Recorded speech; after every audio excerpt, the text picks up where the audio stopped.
You can learn a lot about a person by who they admire. So what I'm going to do today is to read what Mathew Franklin Whittier had to say about certain public figures in the 19th century. And I'm not going to describe very much about those people. You can look them up online. I'm also not going to try to prove that Mathew was the author because, as you probably know, if you've watched these videos, Mathew wrote anonymously under a whole bunch of different pseudonyms. Many of those were claimed by other authors or claimed by scholars for other authors. I've gone into all of that. I've got it all in my books and papers and so on. So I'm not going to go into that. I'm just going to assert that Mathew wrote the pieces in question. And we're going to start with something that scholars believe was written by Margaret Fuller. And the person in question is Ole Bull. I think that's how his name is pronounced. He was a violinist.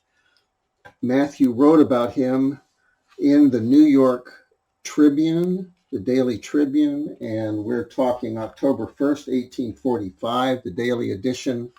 I'm going to read from this book, Margaret Fuller Critic, Writings from the New York Tribune, 1844 to 1846. The editors were Judith Matson Bean and Joel Meyerson, and they're absolutely convinced that this was by Margaret Fuller. It was not. It was by Mathew Franklin Whittier, who was writing for the paper under Margaret Fuller, who was the literary editor. And let's see, I'm going to skip down a little bit. To his sweet influence, we ourselves are indebted for pure delight at the time of hearing, rather than thoughts called forth, nor should we attempt, but at the wish of others, to analyze what we have received, but content ourselves vaguely, as often in the enjoyment of nature, with the memory of beautiful hours. In our first impressions of Ole Bull, we could not at all separate himself from his music. His manners charmed us. They were those of a princely child, used to the world and to crowds, but who has never been much affected by them. He was at ease, but he had no worldly manner. What was called awkwardness in him was charming to us. His little ways were the faithful expressions of his nature. Would that every one were thus awkward. Had we free play of an individual nature, restrained only by a knowledge how to avoid habits that interfere with the comfort of others, instead of automaton or merely conventional manners, social intercourse would not be the weariness it now generally is to those who are not tainted with vanity and have no thirst for gossip. Did we see men as we do children, it would be entertaining. And just so do we see Ole Bull in the face of his strange and curious audience. Like the child, he looks shy, but like the child, what he does at all must be done freely. And, happier than the child, he can always speak freely through his violin. So that was Mathew Franklin Whittier. It's typically right up and down the line his style. Someday people will compare Mathew's works with what's known to definitely be Margaret Fuller, and there'll be no comparison. This picture that I've used of Ole Bull is absolutely familiar. Now, I can't use that as evidence because I knew who it was I'm looking at, but I have been able to prove that past life visual recognition memory is a real thing. I've proved that with one example and to some extent another one. And I'm telling you that I had a strong feeling of recognition, and I think I was personal friends with him. That's what I feel, that this picture that I'm showing is older, and I think I became personal friends with the man. We're going to the December 13, 1851 carpet bag. We're going to talk about Jenny Lind. She was a Swedish singer, a really excellent one by all accounts, although there's no recordings of her that I know of. And I have to give a little background on this. In the carpet bag, Mathew was behind the scenes a very strong force and also a financial contributor. But Benjamin Penhallow Shillaber, his friend and collaborator, was the editor officially. There were several people on board. Mathew was not officially on the editorial board at all. But Mathew was very sensitive, very spiritual. Shillaber was somewhat less so. And Shillaber looked askance at Mathew's sensitivity regarding especially the treatment of animals, because Shillaber, when he would write his character, Mrs. Partington, and that character's nephew, whom she was responsible for, named Ike, Ike was kind of a juvenile delinquent, and he was cruel to animals, and Shillaber thought that was funny. Actually, in the Carpetbag, there's one example which I used in my last entry. There's a story by Shillaber where Ike goes out and hangs the cat. And you know what he means by hang the cat. He means he literally hung the cat. But the illustration in the Carpetbag shows him hanging the cat in a bag, in a draw bag, see? Well, that's not what Shillaber meant, see? Shillaber thought it was funny that Ike went out and hung the cat. Well, Mathew was very keyed into animal rights and animal cruelty, and Shillaber thought that was amusing. He thought Mathew was a bleeding heart, like a bleeding heart liberal. And Shillaber was kind of a conservative. Apparently a very nice guy, but, in the 19th century, it just wasn't manly to have any concern for animals. So Shillaber created this character called the sensitive man, capital S, capital M.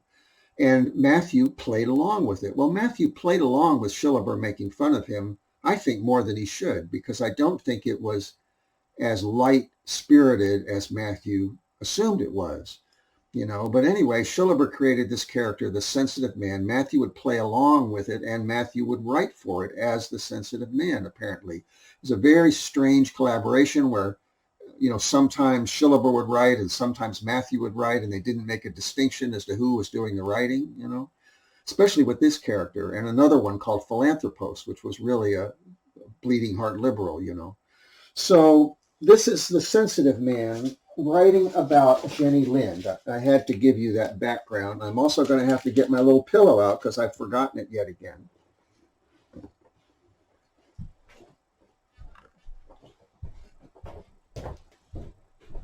I have to kind of squeeze in here because I want to be sure I'm in the right relationship to the camera.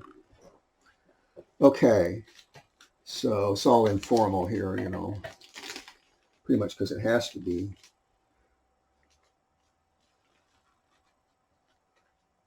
So he says, Jenny Lind's recent concerts have been attended by a like result with former ones, the great delight of all who heard her.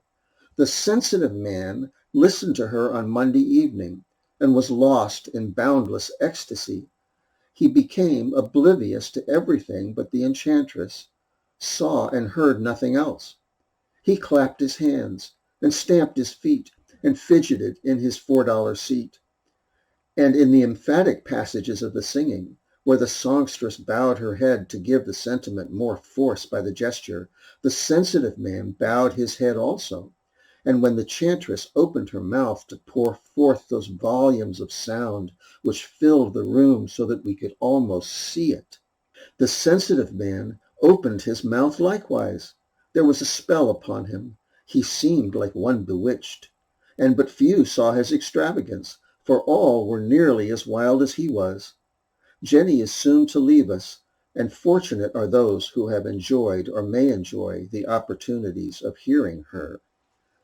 Now that sounds like he's making fun, but if you watched my previous entry, there's a Quails travelogue in which at the end he waxes eloquent about how deeply he cared about this horse that he'd purchased and how difficult it was to let him go, to sell him to somebody else.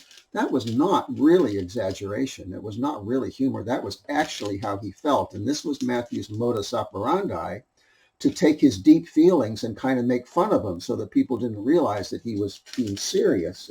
Well, everything that I just read there about the sensitive man, that's exactly how Mathew felt. Probably what he did. He might be exaggerating a little bit, but not very much. See? So now we go to John Gough. I had to look up how the name's pronounced. Gough.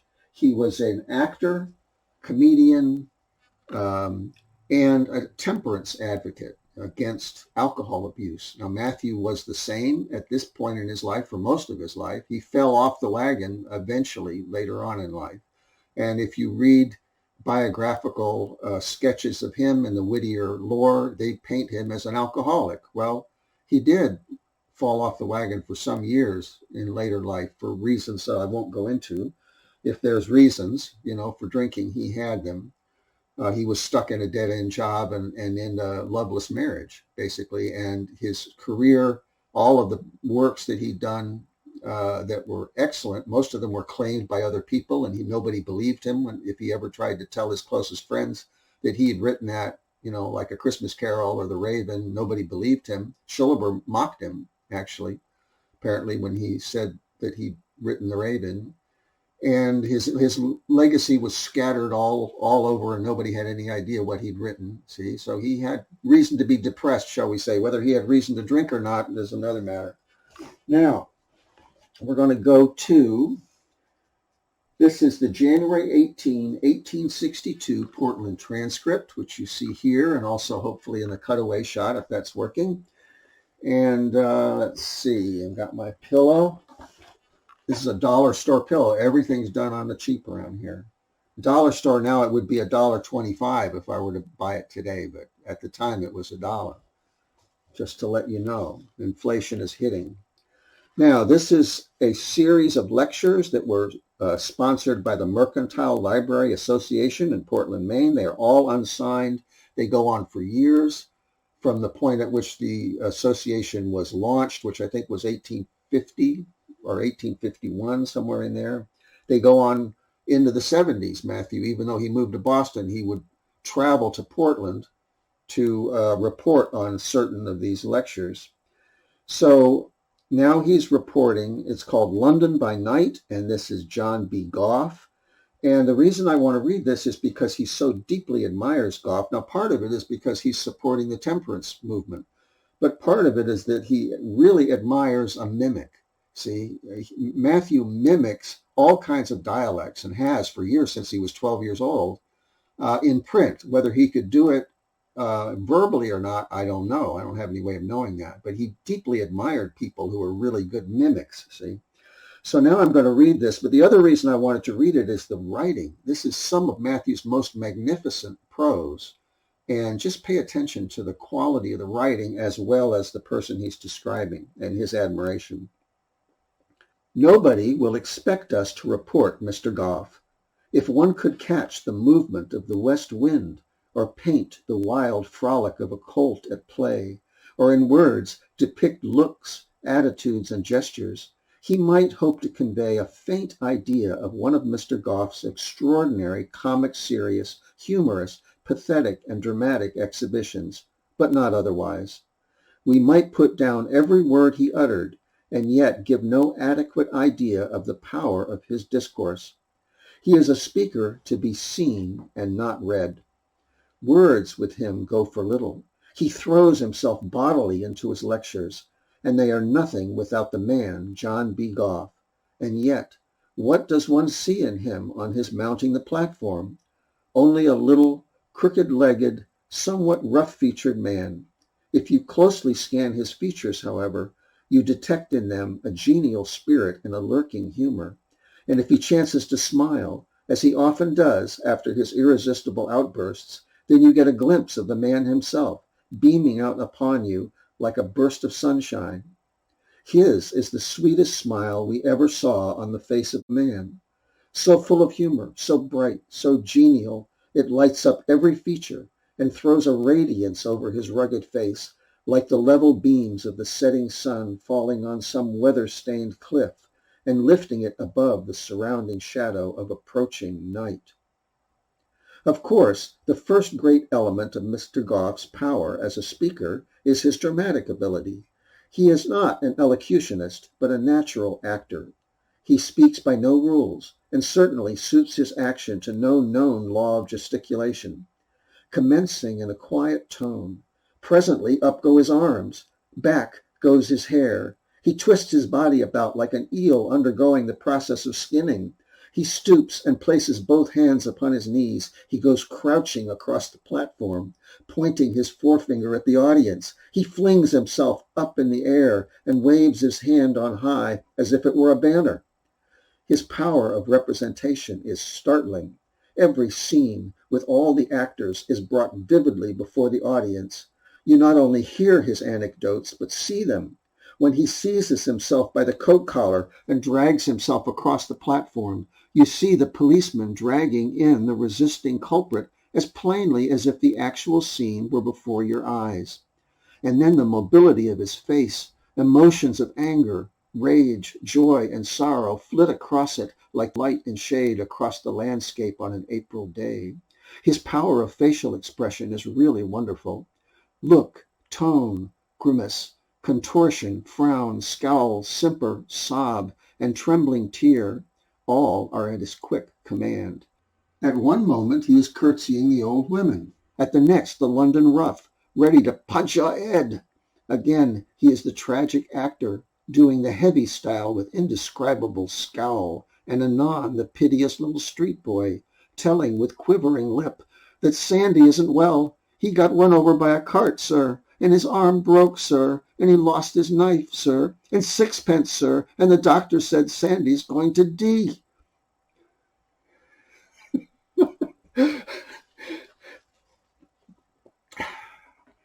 Okay, so that's John Gough and Matthew's admiration for John Gough. We're still in the Portland transcript, but now we are in the November 1st, 1856 edition. This is the 1856 Portland transcript. And of course, you know who Harriet Beecher Stowe was, presumably. If not, feel free to look her up. We're talking anti-slavery. This is a review of her novel Dread, After Uncle Tom's Cabin. This is signed with a star. This is the same writer using the same signature as you will find in the New York Tribune, which was mistakenly attributed to Margaret Fuller. This is the same voice, same signature, same style, same everything, except this is 6 years after Margaret Fuller's death. Okay, and let's see, I want to see how much of this I want to read.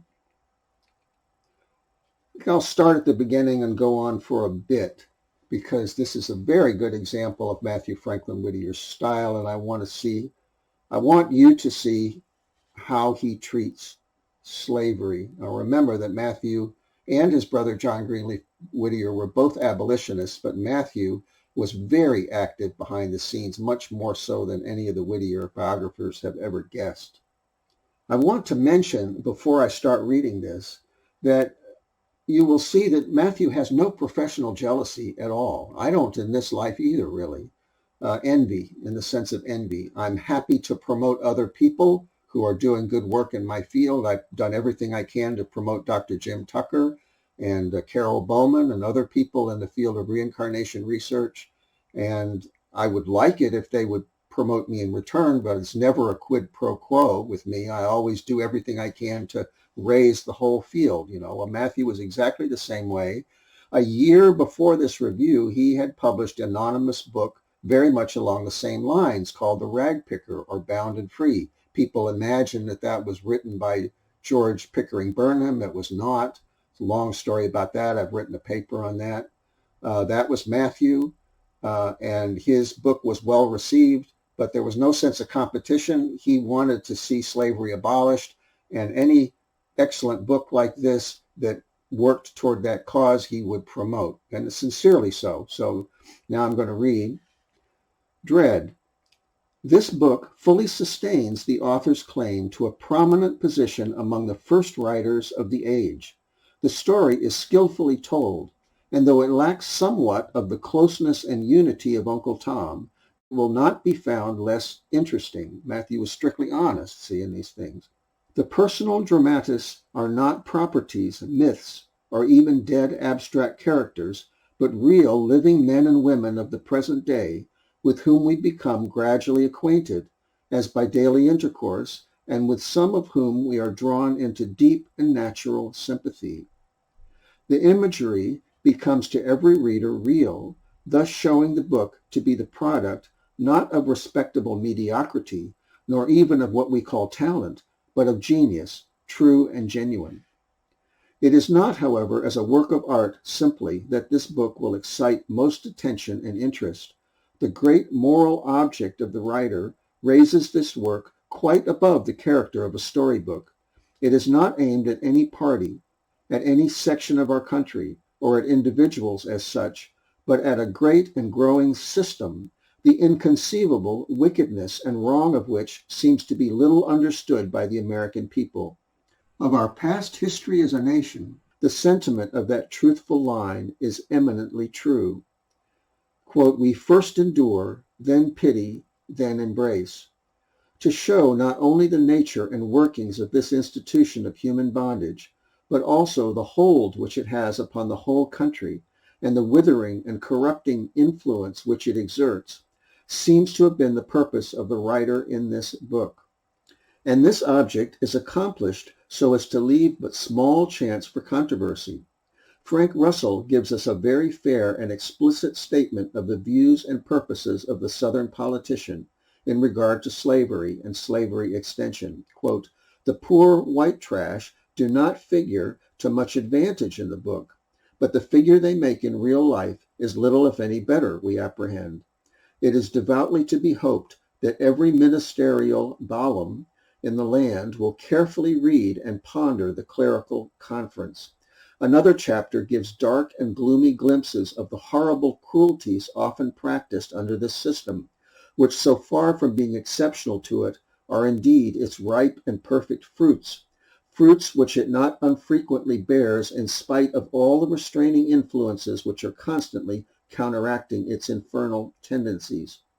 Now that Southern society has reached that point where all the ineffable horrors of burning a man alive in a slow fire draws from the press only a cool and succinct statement of just 3 lines in a newspaper column, we see no reason for doubting anything contained in, quote, Jagar Sahadutha. If anyone should, we refer him to the appendix at the end of the book and to those deeds of cruelty and horror which the press almost every week is bringing to light. And those moral evils, more terrible than almost any amount of mere suffering, evils which adhere firmly to all who are connected with this pernicious and demoralizing system, either as master or slave, are well exposed. The book, in short, while it has all the life and spirit of a romance, has also all the sterling value of an elaborate treatise. Such books have been needed for many years past, but never so much as now. That is Mathew Franklin Whittier signing as a star, which he had done since 1829 and continued to do until 1873, and wrote for the New York Tribune, was not Margaret Fuller.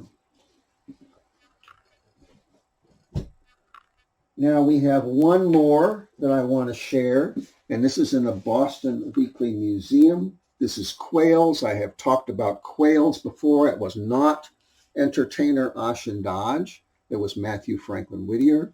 Here he is in London, in Exeter Hall, attending the World Peace Congress.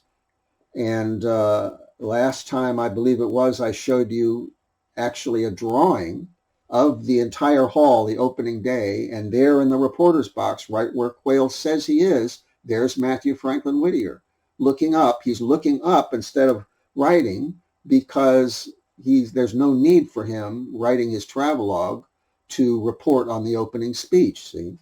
But he forgets himself here, as we will see, and is looking up very much in the same way. So I'm going to use that image while I read.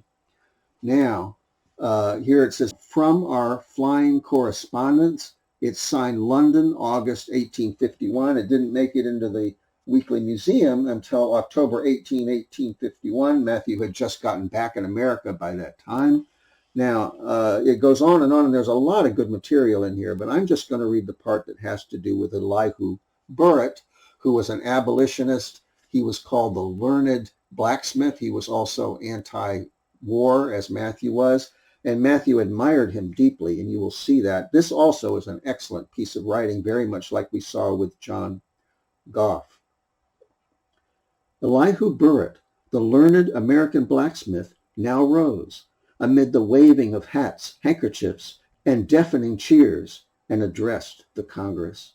He reviewed the arguments advanced by all of the preceding speakers, classified them, and then launched out into a burst of eloquence so thrillingly brilliant with practical common sense, poetical similes, historical facts, and biblical illustrations, that we became wholly absorbed in his remarks and forgot that we were seated at the reporter's table, not for the purpose of becoming lost in ideas, but of writing them. Mr. Burritt spoke for an hour and 10 minutes, and as he took his seat, there was a pause among the audience for a moment, like the pause in a gale on the ocean, their breasts heaving with emotion like the waves of the troubled deep.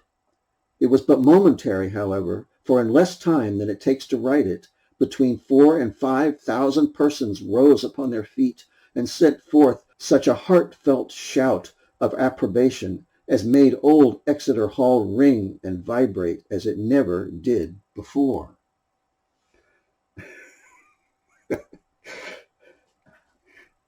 I have the same higher mind and the same emotions that Matthew did. I can feel what Matthew felt when he wrote. I can feel his writing. I can feel his creative process. It's reading my own writing. That's the way my mind works and the way my heart works. See, I'm reading my own writing again. I'm back there again when I read it. Nobody believes me, but I just keep telling the truth. I don't know what else to do. What else can I do but just to keep telling the truth until people stop thinking that I'm a fool. I've been trying to reach a whole bunch of people lately, and not a single one of them believe me. I don't think, But anyway, there you have Mathew Franklin Whittier. In every case that I just read, I'm absolutely certain that was Matthew's writing. It's the same whether he's claimed, as Margaret Fuller, or whether he's claimed as somebody else, or whether, Benjamin Penhallow Shillaber is making fun of him as the sensitive man or whatever. It's still Matthew, So there we have it. I think that's really all I wanted to share. I'll go ahead, and I got another day's worth of editing on this, and I think we're going to keep it in maybe half hour or something like that.